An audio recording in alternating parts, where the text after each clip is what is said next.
to the room, got me feeling crazy. Shock my heart, boom, boom.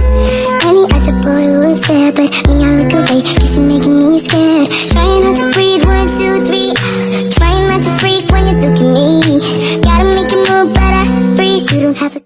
So once again, good day everyone. So my name is Garling Fitchi Balog, and today I'll discuss the methods of teaching art education. So it's the continuation of the report of Miss Molina. So since we are done to A to F, so let's proceed to G, which is the core teaching. So when we say core teaching, this method involves the use of art education as a center around which all other activities should revolve. So at certain times, other learning areas may be used as core on which art lessons are focused. So, here in core teaching, art is the center or a core of all learning. So, ibig sabihin, art is the main focus at lahat ng activities sa ibang subjects ay umiikot sa art. So, I have here example of core teaching. So, like for example, sa science subject, kung ang topic mo ay plants, pwede na pagawain mo yung student mo ng printing or painting trees. So, through this, natututo na sila about nature at the same time, nakakapag-express pa sila through art. Another example, sa social studies, which is yun yung subject, kung ang lesson mo ay community helpers, pwede silang mag-drawing or mag-collage ng firefighters, doctors, and teachers. So, through this, nakakatulong ito para mas maintindihan nila yung role ng bawat isa sa community.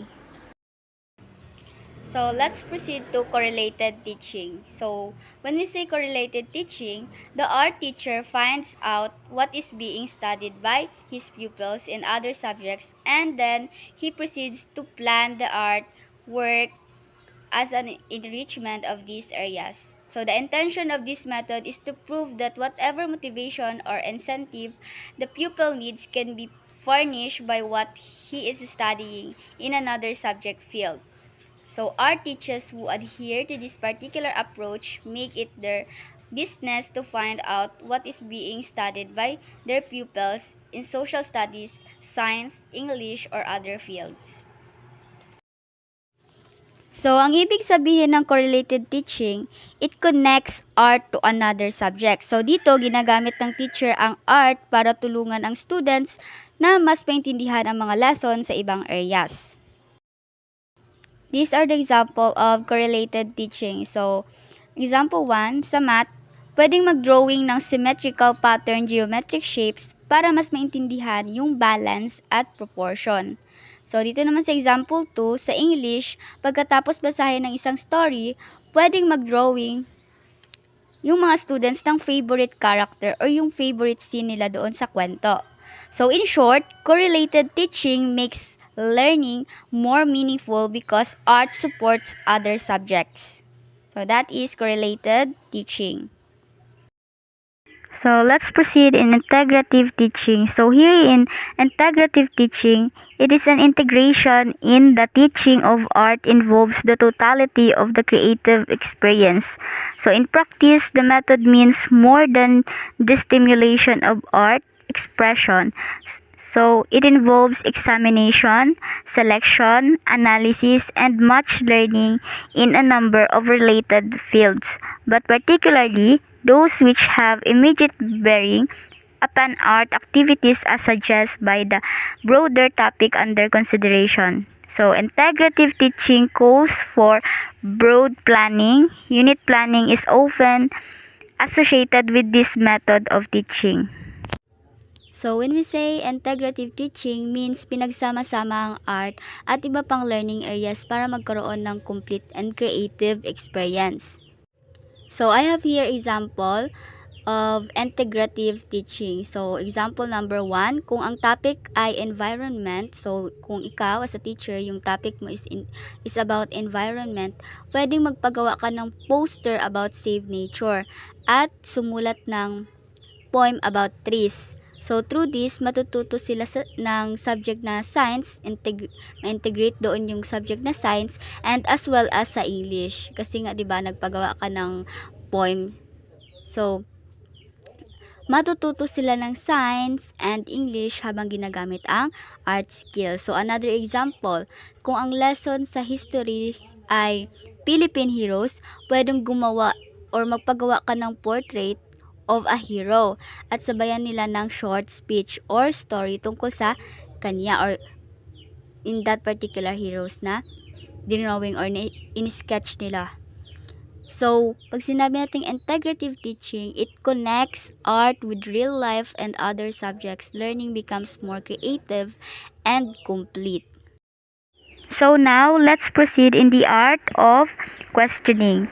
So the question, of course, must deal with subject on hand. It must be in the pupil's language and suitable to their level of comprehension. So it must stimulate further thinking, feeling, perceiving, and doing. So if it fails to do these things, it is a poor question. So must be evocative power and effectiveness. So the spirit and inflection of the question must be such as to encourage and to erect. So it must lead to the self-improvement and self-analysis. So dito naman, sa art of questioning, tinuturuan ng teacher ang mga students na mag-isip at mag-observe ng mas malalim sa arts. So ang mga tanong ay ginagamit para tulungan silang mai-express ang ideas nila, yung feelings nila. So like for example, habang pinapakita ang painting, tatawagin ni teacher ang students niya at tatanungin niya, anong nararamdaman mo sa artwork na ito? Or class, ano ang inyong nararamdaman sa artwork na ito? So, bakit mo naisip yan? Like, magtatanong si teacher. So, dito, natututo ang students na magpahayag ng sariling opinyon. Another example, kapag tapos na silang gumawa ng art, pwedeng tanungin na, ano ang inspirasyon mo sa ginawa mong artwork? Paano mo ipinakita ang emotion mo dito? So, nagtatanong dito si teacher sa the art of questioning. So, in short, the art of questioning helps students to think, feel, talk about art, hindi lang basta drawing, kundi may meaning. Next, group processes.